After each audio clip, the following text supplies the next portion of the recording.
All right, CBN's Brody Carter is joining me now. He's out there in Ohio at the scene where this massive train derailment happened just a couple months ago. Brody, thanks for being here. Hey, thanks for having me on your show, Dan. Yeah, so what is going on now? It's been a couple months since this has happened. First of all, just tell us why you're out there, and then we can talk about what you're seeing and what you're hearing. Yeah, you're seeing East Palestine. Right behind me is the actual location where part of the derailment took place. 75 train railroad cars, a part of this entire offsetting conclusion to take place. This is just a portion of what you're seeing. It stretches very far beyond me. We're on a bluff overlooking right at this industrial park outside of East Palestine, going into the town here to the left. It's a very busy scenario. We're out here collecting a number of stories sent from Virginia Beach. They put us in the field, and we are just putting together an aggregate of stories, and the East Palestine story is just one of many. Yeah, looking forward to seeing what you come up with. I mean, the CEO of Norfolk Southern, we just learned that he's testifying there at the Ohio Senate in a rail safety panel there. I mean, obviously, this had far-reaching impact in the region with all the chemicals and things that were spilled. Yeah. I mean, what are the damages there that you've seen that they're still dealing with now months later?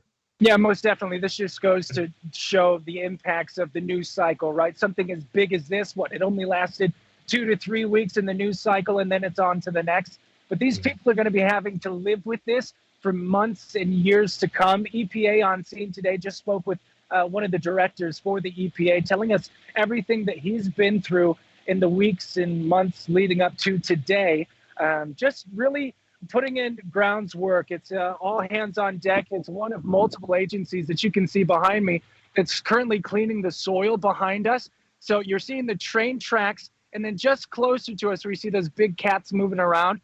They're replacing the soil, it's my understanding, some of the contaminated soil, and also replacing that, shipping it out of the area with a cleaner soil into the area. That's just one of many things that they're doing. They're also, if you can pan over to the left here, talking to my videographer here, Reed Class, he's looking over these big blue drums in the distance.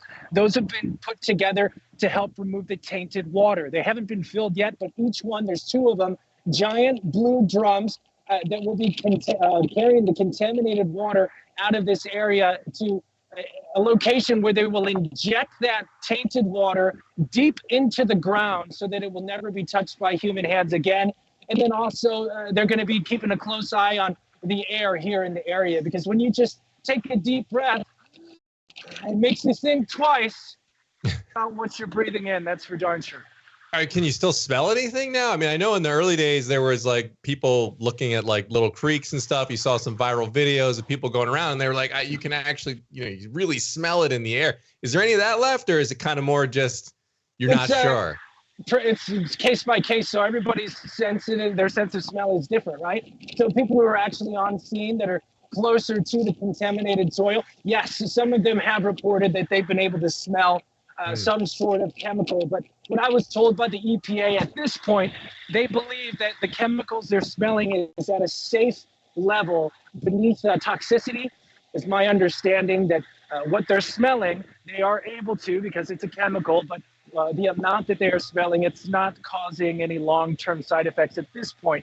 But, those numbers vary and they change day by day. So whether or not they're digging into the soil and releasing chemicals into the air, it can change. So they keep continuing to test the water, air, and the soil.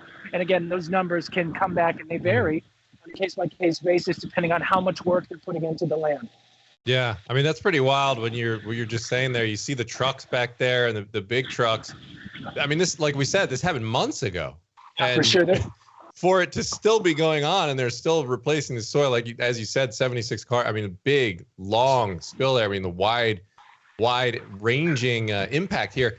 So, Brody, have you been able to talk yet? I know you're out there gathering footage and talking interviews for your report. Have you talked to any homeowners yet and just residents of the area? And if not, I mean, I'm just curious and really interested to see how they're feeling now at this point, at this stage in the game.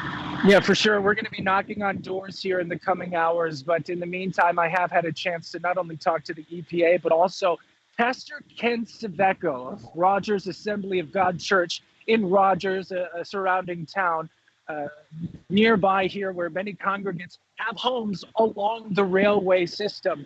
They're renting these homes. Many of them have been forced to leave because they just simply don't feel safe. Others are weathering the storm. Some of them are going to be recipients of water filtration systems, thanks to Pastor Ken Saveco and a handful of individuals who have come together to do something. They think, what can we do? They're already passing out water. They're passing out things in need for families, whether that be a simple check of money to send families to a hotel, or those bottles of water. Ken Saveco thought, you know what they need? They need the safety and security of safe drinking water. And so that's what they've done. They've partnered with a number of organizations to collect several of these filtration systems, and they're going to be putting in the homes of people who are in desperate need. That's great to hear the church getting involved like that. What's your sense so far of just the overall response? I mean, you talk about that church there that's helping. Is there like a groundswell of just people trying to help? Or because like you said, I mean, it hit the news for a couple days, maybe a week or so, and then it sort of faded off. And you really need kind of that public eye on things for people to really start getting that attention, sending those donations in usually. Do you have a sense on kind of how the support has been from people outside the community? Yeah, the support has been widespread. You can see some of the, fingerprints left behind from pallets of water being brought in that are now empty, and just showing that people have been here on the ground in East Palestine. Hearing from Pastor Ken Saveco saying that people as far away as New York City and even, I believe, California was a part of this. Churches reaching out to him because they heard of what he is trying to do, and just sending their financial support to help invest in the people here in East Palestine. So yes, you can certainly get that sense, and I'm sure it was very ramped up after this took place, let's say days and weeks afterwards. But now we're getting into months past the day of, derailment.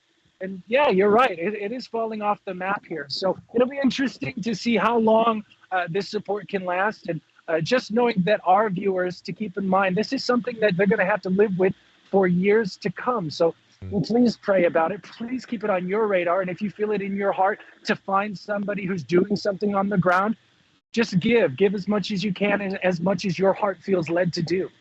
Yeah, absolutely. And I know you got to get going here, Brody, but I wanted to ask just before we wrap up, you're out there, you're gathering footage for your report, as I mentioned. What else are you trying to find out? Are there any answers that you've got that you're looking for, that you're going to be tracking down here in the next few hours? I guess that is the big question. What are the unanswered questions at this point in time? And as this continues, as the EPA continues to study the ground, the water, the air, we're learning something new every day, which is very interesting from an ecological standpoint as well as a humanitarian standpoint. No, at this stage in the game, do I have something new and improved for you?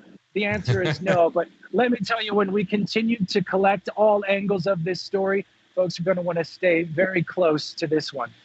All right. Well, Brody Carter from CBN is out there in Ohio getting the latest on this train derailment that happened a couple months ago. But as you can see from the images there behind him, they're still actively working on that site and trying to get things cleaned up. Brody, appreciate the time. Dan, thank you for yours.